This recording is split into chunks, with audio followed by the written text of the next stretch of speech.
Welcome to God Winging It with me, Roger Mikael Klang. And today I'm not going to wing it, but I'm also not going to use SR Ecot as a source. I will use myself as a searcher of the AI computing machine and the stuff you do the internet nowadays. Let's delve into it. The situation for the Russians, as I see it. Ukraine has got at lowest 30 million inhabitants. Russia has got maybe 140 million inhabitants. Stipulation 1.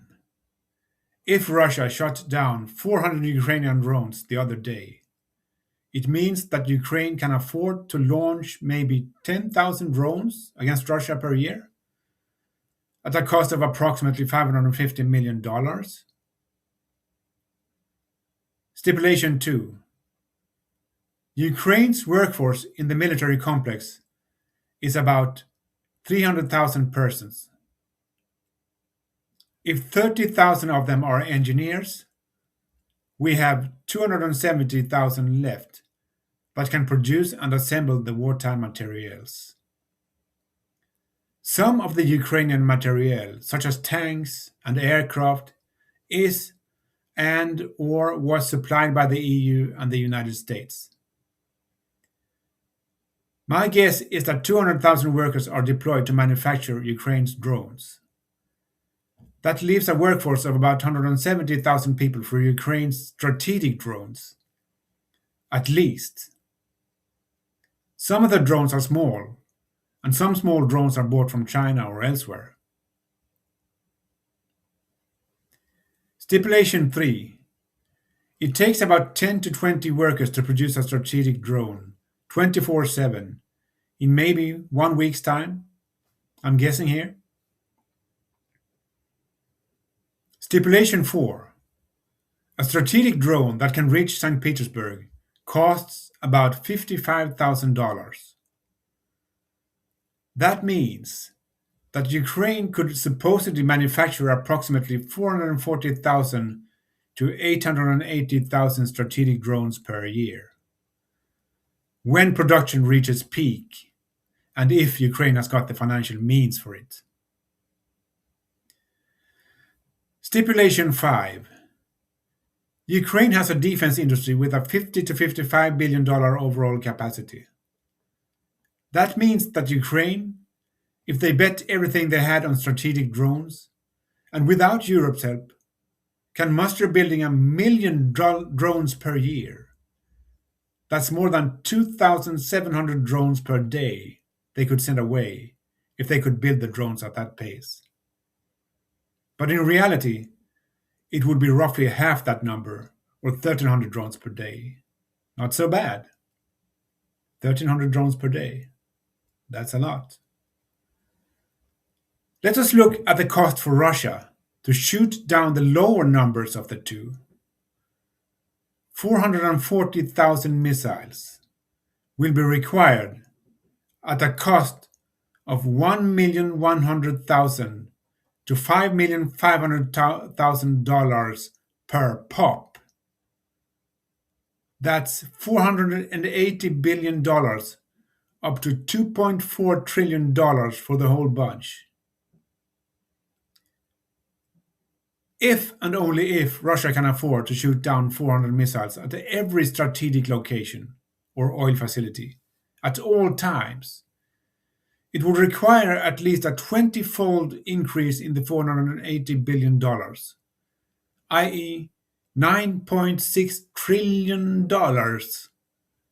For the larger number, it would require $48 trillion. That's 48 followed by 12 zeros, or about 1.5 times America's GDP per year. My conclusion: this is not sustainable for Russia. Russia has already lost the war. Putin would be wise to negotiate.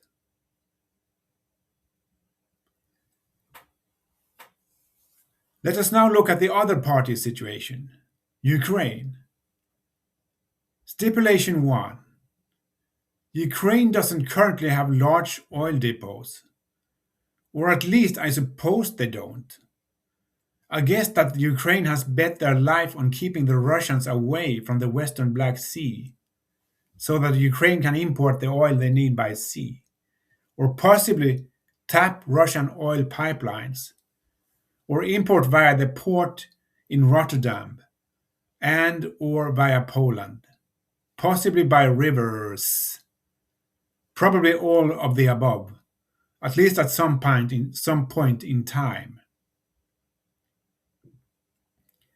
Stipulation 2. Russia has caused a nearly $600 billion worth of damage. $600 billion worth of damage on Ukraine's infrastructure, energy sector, and housings at this stage and time. Stipulation 3. Ukraine has got a GDP of $225 billion per year. My conclusions. Ukraine can afford getting pounded a lot more.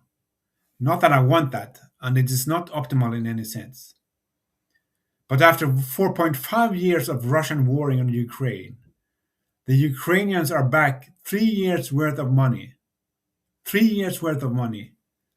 Perhaps 9 years of rebuilding if they are lucky and receive funding from the EU and Britain. Ukraine thus hasn't got the vulnerability that Russia has got by being an oil economy. That is why Ukraine is resilient and Russia is not. This is not sustainable for Russia. Russia has already lost the war. Putin would be wise to negotiate. Slava Ukraini, from a friend and allied.